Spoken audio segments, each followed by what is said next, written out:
Show എന്തൊരു ബോറടി അല്ലേടി. ആന്നേ, ഇനിയും നമ്മൾ 3-4 മണിക്കൂർ ഇരിക്കണ്ടേ? ഇരിക്കണം. ഞാൻ എന്തായാലും ഏതൊരു സിനിമ ഇരുന്ന് കാണട്ടെ. ഇയർഫോൺ എടുത്തായിരുന്നെങ്കിൽ എനിക്കും കാണാമായിരുന്നു. അപ്പൊ നീ ഇയർഫോൺ എടുത്തില്ലേ? ഇല്ല. ബെസ്റ്റ്. ഞാനും എടുക്കാൻ മറന്നടി. നീയെങ്കിലും എടുത്തിട്ടുണ്ടാവുന്നാ ഞാൻ വിചാരിച്ചത്. ഞാനും മറന്നുപോയി. ഇയർഫോൺ എന്തൊരു ടൈമിങ്. എടി വാങ്ങിയാലോ? വാങ്ങ്. ചേട്ടാ ഇയർഫോൺ എത്രയാ? 150 രൂപ. ഉയ്യോ, അത്രയൊന്നും തരാൻ പറ്റത്തില്ല.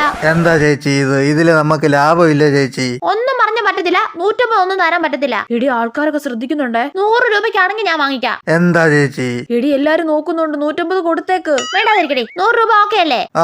ഓക്കെ തരാം ചേച്ചി. എടി കണ്ടോടി, ഇങ്ങനെ വേണം ബാർഗെയിൻ ചെയ്യാൻ. ഇപ്പൊ 50 രൂപ ലാഭം കിട്ടിയത് കണ്ടില്ലേ? എടിക്കില്ലാടി. പിന്നല്ല. ഇയർഫോൺ 50 രൂപ. എടി, നീ വാങ്ങിയ അതേ ഹെഡ്സെറ്റ് 50 രൂപയ്ക്ക്. അപ്പൊ അവൻ എന്നെ പറ്റിച്ചോ? അവനെ പിന്നെ ഈ വഴിക്ക് കണ്ടിട്ടേ ഇല്ല. അയ്യോ, ദേ നീ ഒച്ച കേൾക്കുന്നില്ലടി. ബെസ്റ്റ്. അങ്ങനെ 100 രൂപ പോയി.